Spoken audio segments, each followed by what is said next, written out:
Queridos hermanos, autoridades municipales, aquí nuevamente el cónsul de España, su señora esposa, Laura, Federico.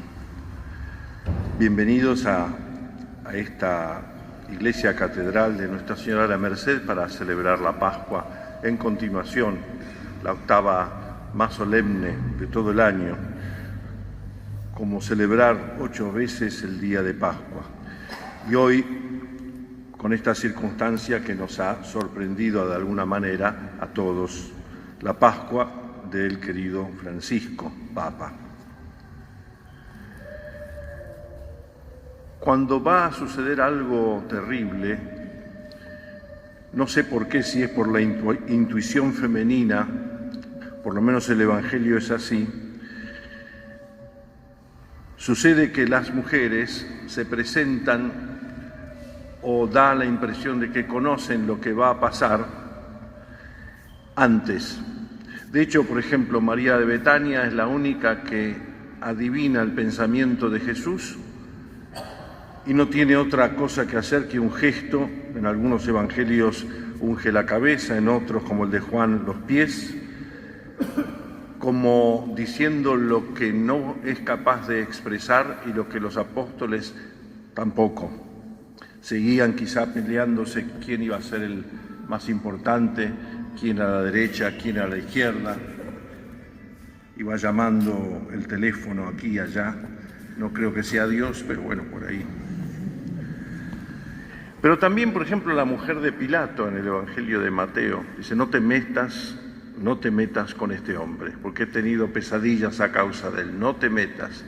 A pesar de las advertencias de las mujeres, una que sigue a Jesús, otra que no tiene nada que ver, pero intuye que aquí hay algo malo, sin embargo, la cosa fue adelante y Jesús fue condenado a muerte. Pero Jesús vive. Hoy estamos aquí celebrando la Pascua. Jesús vive, pero lo paradójico es que quienes podían y debían evitarlo están ahora como muertos y no saben qué hacer frente a esta gran noticia. Sí, la resurrección no puede describirse. Toca algo que está fuera del tiempo y del espacio y, sin embargo, la resurrección toca nuestra historia, cambia el sentido de la historia. La tumba está vacía en los 4 relatos evangélicos. En el caso de Mateo, texto que hemos leído hoy, una de las apariciones, durante estos días se leerán todas las apariciones de Jesús resucitado en esta octava. Un ángel, así como un ángel ha interpretado en el Evangelio de la infancia el sentido del embarazo de María, no temas, etcétera, etcétera, hablándole a José, uno de los temas más predilectos de Francisco Papa. José nos ha regalado un año dedicado a José, nos ha hecho sacar brillo a los sueños de José, animándonos a soñar, no qué sueño para vos, sino los sueños para los demás. Pues un ángel también está en el sepulcro vacío. Un ángel instruye a José acerca de sus dudas: no temas en recibir a María como esposa, son sus sueños también, pero un ángel instruye a las mujeres. Ahora ellas son las primeras predicadoras de la resurrección.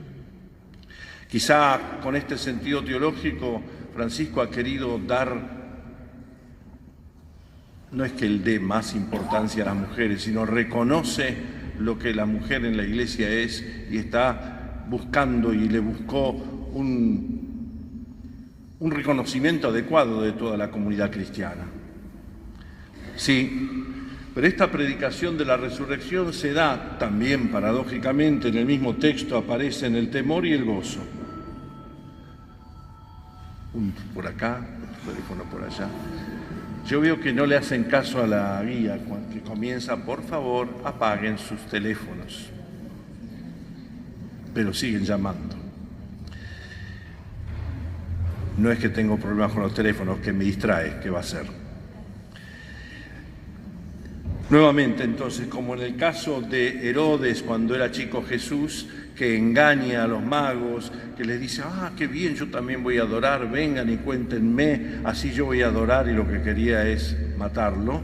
También aquí las autoridades no se arrepienten ni creen, pagan monedas de plata, buscan falsos testigos, enseñan a mentir a los soldados de su tiempo. Entonces contubernio, tramoyas, engaños, sobornos, corrupción, mentira, influencias, y así se ha dado también el Evangelio. Temor y alegría al mismo tiempo, y todo esto, sentimientos que parecen contradictorios o encontrados, anidan en nuestro corazón. También en la lectura de la vida del Papa Francisco. También. Hoy, gracias a Dios, parece una paz desarmada. Todo el mundo, gracias a Dios, habla muy bien de Francisco. Como del finado de turno, qué bien, qué bueno que era, qué bueno que era. Pero ya parece quién lo sucede, quién lo sucede. ¿Por qué se reía en la foto con esta persona y no se reía con esta? Parecemos y clavamos alfilercitas en las fotos, a ver, etcétera, etcétera, etcétera. Nos entretenemos en las mismas cosas. Parece mentira, pero 2000 años no es distancia. La pasión sucede hoy. Sí, las mentiras, las influencias y las enseñanzas a mentir a otros. Pero el cirio brilla. Aunque la luz es tenue, esa luz ilumina el pasado, toda la historia, e ilumina el futuro e ilumina el presente.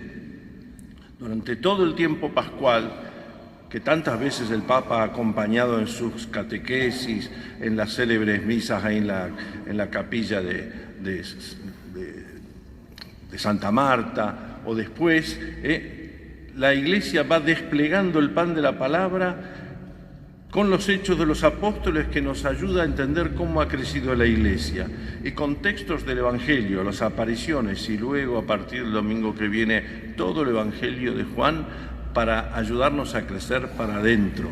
Este Jesús es agua viva, es pan vivo bajado del cielo, es el buen pastor, es la puerta, y nos hace releer toda la pasión, incluso la última cena, desde el punto de vista de la resurrección. Cómo el Espíritu Santo obra en los apóstoles. Pero Mateo, que es el Evangelio que ha leído Roberto, el diácono, hace ver cómo en el Evangelio de la infancia se adelantan las cosas que sucederán cuando Jesús sea grande. También complot para asesinar al Mesías. Acuérdense, la matanza de los niños inocentes. Aquí ocurre lo mismo. Hay 3 anuncios de la pasión, muerte y resurrección, y el complot para evitar que se conozca que ha resucitado. Pero hay algo que sorprende. ¿Quién fue el que negó a Jesús 3 veces antes que el gallo cantase 2? ¿Quién? ¿Cómo puede ser que en tan poco tiempo el mismo, adelante de una multitud de gente en la Pascua judía, por supuesto con el Espíritu Santo que inflamaba su corazón, hablase con tanta audacia y coraje cuando estaban encerrados porque tenían miedo? Los próximos somos nosotros.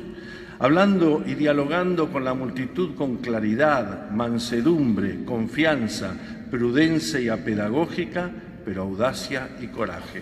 Qué bueno ver al sucesor de Pedro, carne de nuestra carne y hueso de nuestros huesos,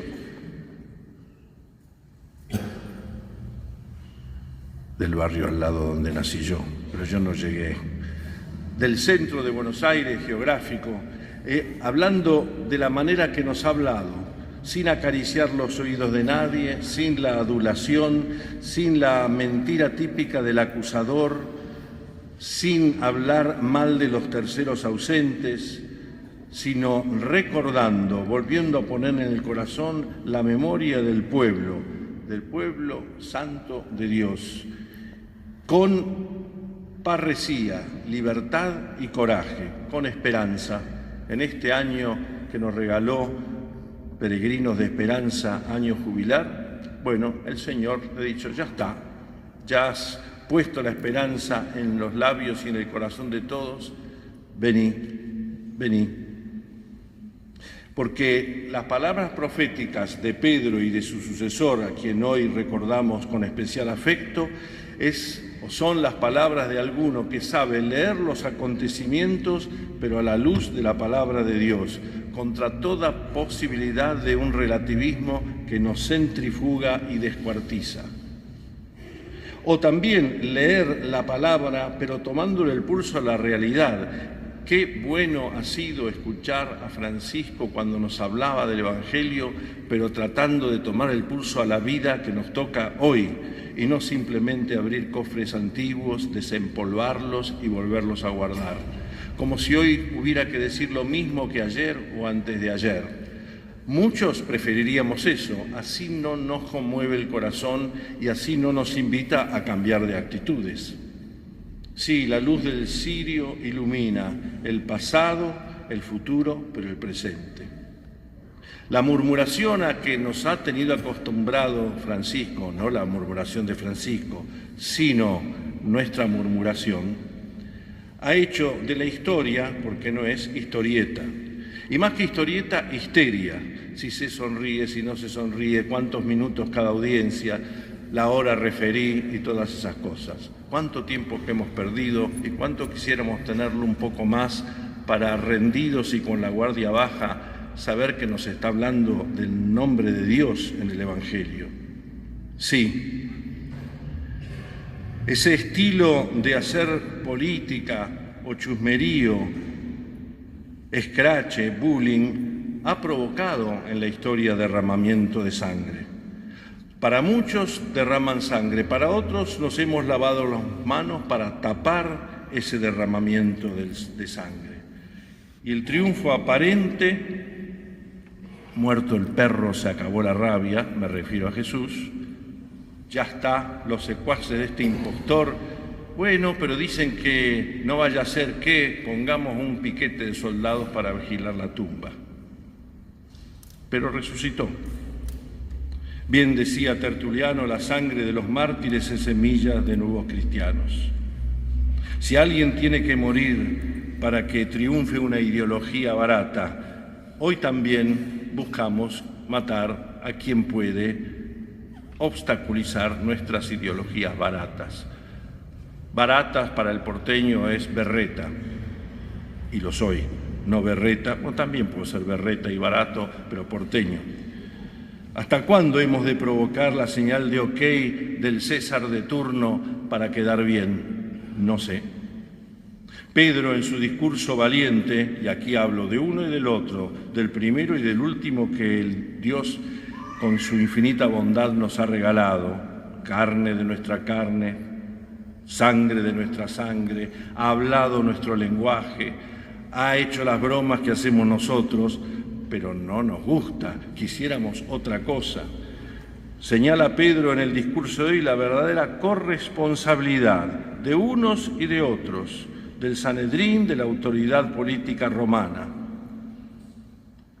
¿Se acuerdan por qué esa mujer descubrió que Pedro era el traidor? ¿Por qué?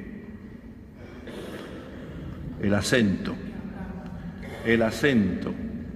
Vos sos Galileo, como el otro. Vos estabas, nada que ver, eso decimos lo de Buenos Aires, nada que ver.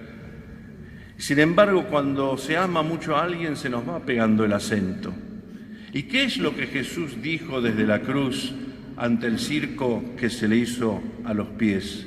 ¿Qué es lo que dijo? Y lo que más conmueve de toda la pasión que vivimos hace pocos días: Padre, perdónalos porque no saben lo que hacen.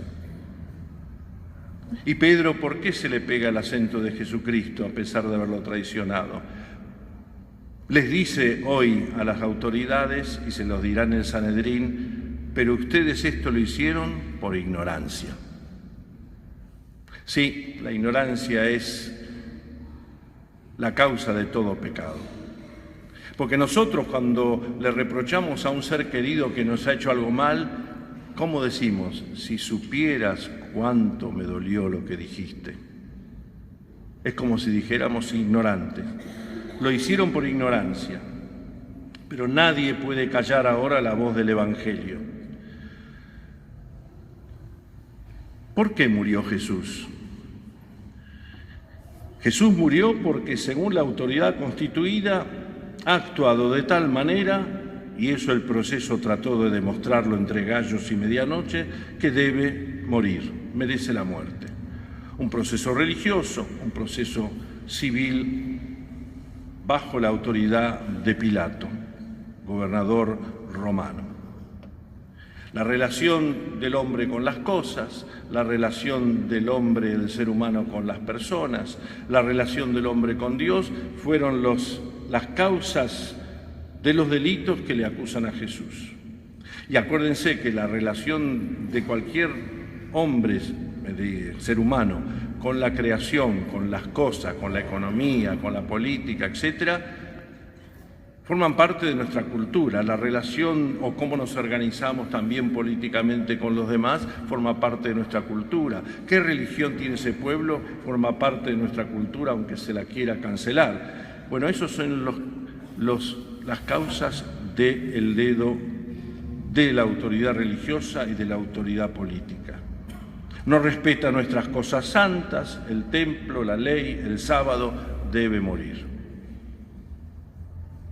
Mira con quién se junta, dime con quién andas y te diré quién eres. Pobres, paganos, pequeños, pecadores, publicanos, prostitutas, todo con la P en castellano. Debe morir. Llama a Dios su Padre, eso es una blasfemia, debe morir. Debe morir. Como a Pilato no le interesa nada de estas cosas de religiones de otros pueblos y tiene que garantizar la paz, se le traduce en un lenguaje político lo mismo, tal como sucede a veces ahora. Impide el pago del impuesto. Eso a Roma sí a Roma y a todo imperio de todos los tiempos, que no se deje de pagar el impuesto debido. La deuda que va creciendo, hay que pagarla. Incita al pueblo a la rebelión. No, Roma no acepta que haya nadie que se rebele a la autoridad y a la bota romana. Nosotros no tenemos otro rey que el César. Que el pueblo del Antiguo Testamento diga esto era una gran blasfemia, pero César era divino. Las monedas acuñadas del imperio son las monedas del divino César. No divino como decimos nosotros, qué divino el perro, qué divino el gato, qué divina voz, sino divino. Si los cristianos eran asesinados o cazados como ratas, no eran por desconocer la autoridad constituida, sino por no adorarla con el culto de pleistesía, igualito que hoy. Igualito que hoy. Ahora entendemos por qué a veces el magisterio de Pedro y del sucesor de Pedro podía molestar. Hace política, está con este y no con aquel. Qué terrible cuando nos señalan el cielo y en vez de ser expertos en mirar al cielo y lo que Dios quiere decir, nos hacemos profesionales manicuros o manicuras. ¿Por qué? Porque nos señalan el cielo, pero no se cortó las uñas, pero no se lavó las manos, y así hemos hecho. Sí. Respecto a las cosas, el valor de la tierra, la ecología y la conversión económica. Respecto a la fraternidad, fratelli tutti, todos somos hermanos. Respecto a Dios, el valor de la misericordia. Todos tienen lugar en la iglesia. No hay ningún escáner en la puerta, no hay aduanas en las puertas. Todos están invitados. Pero solo el que se convierte, solo el que está, déjalo que entre. O ustedes, hasta que no son perfectos, sus hijos e hijas no le dejan entrar en la casa. O no leímos la parábola del hijo pródigo.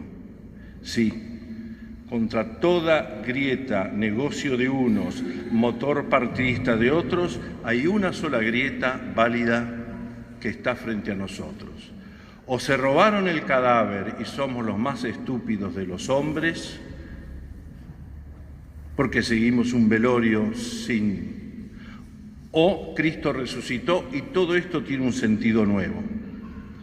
Sí, voy a usar un texto de alguien que ha amado mucho, Francisco, al Papa Pablo VI, No voy a repetir el texto de Pablo VI. Pero antes les leo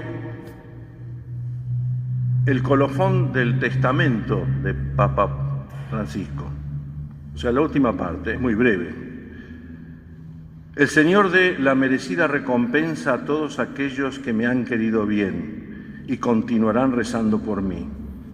El sufrimiento que se ha presentado en la última parte de mi vida, esto lo escribió el día del Papa, 29 de junio del 22, 3 años atrás. El sufrimiento que se ha presentado en la última parte de mi vida lo he ofrecido al Señor por la paz en el mundo y la hermandad entre los pueblos. Y hoy quisiera terminar con una oración parafraseando un texto que a mí me gusta mucho y sé que a Francisco le gustaba mucho, que es la meditación de Pablo VI ante su muerte, ante la muerte de él. Pero lo hago oración. Ruego al Señor que tu muerte, Francisco, sea un don de amor para la Iglesia. Creo que siempre la has amado y nos has enseñado e invitado a amarla. Ella, la Iglesia, te encaminó a su servicio y para ella y no para otra cosa me parece que has querido vivir y nos ha enseñado que ella, la Iglesia, cuerpo místico de Cristo, pueblo santo de Dios, nos ha sacado y arrancado de nuestro más mezquino y selvático egoísmo. Quisiera hoy poder expresarlo en nombre de la Iglesia de Bahía Blanca. Quisiera tener la fuerza para poder decirlo, como una confidencia del corazón que solo en momentos como este uno tiene el coraje de expresar, como le pasó a Pedro hoy frente a esa multitud. Creo que finalmente abrazas y abarcas a la Iglesia que tanto has amado en toda su historia, en su designio divino, en su destino final, en su total y unitaria composición, en su consistencia humana e imperfecta, en sus desdichas y sufrimientos, en las debilidades y en las miserias nuestras, de sus hijos, en sus aspectos menos simpáticos, pero también en su esfuerzo de fidelidad, de amor, de caridad. Ahora, Francisco, la abrazas y amas definitivamente en cada uno de los que la componemos. También porque no la dejas, no dejas a la Iglesia, no sales de ella, sino que te unes y confundes más con ella. La muerte, y así lo creemos, es un progreso en la comunión de los santos. Que las bendiciones del Señor de la historia, a quien pertenece el tiempo y la eternidad, vengan sobre ti, Francisco. Nos has ayudado tanto a tener conciencia verdadera de nuestra naturaleza y misión como pueblo de Dios, y así nos has ayudado a tener sentido de las necesidades verdaderas y profundas de la humanidad. Nos has invitado y nos has ayudado a caminar más pobres, es decir, más libres, más fuertes, más amorosos hacia Cristo. Amén. Y gracias por estar aquí.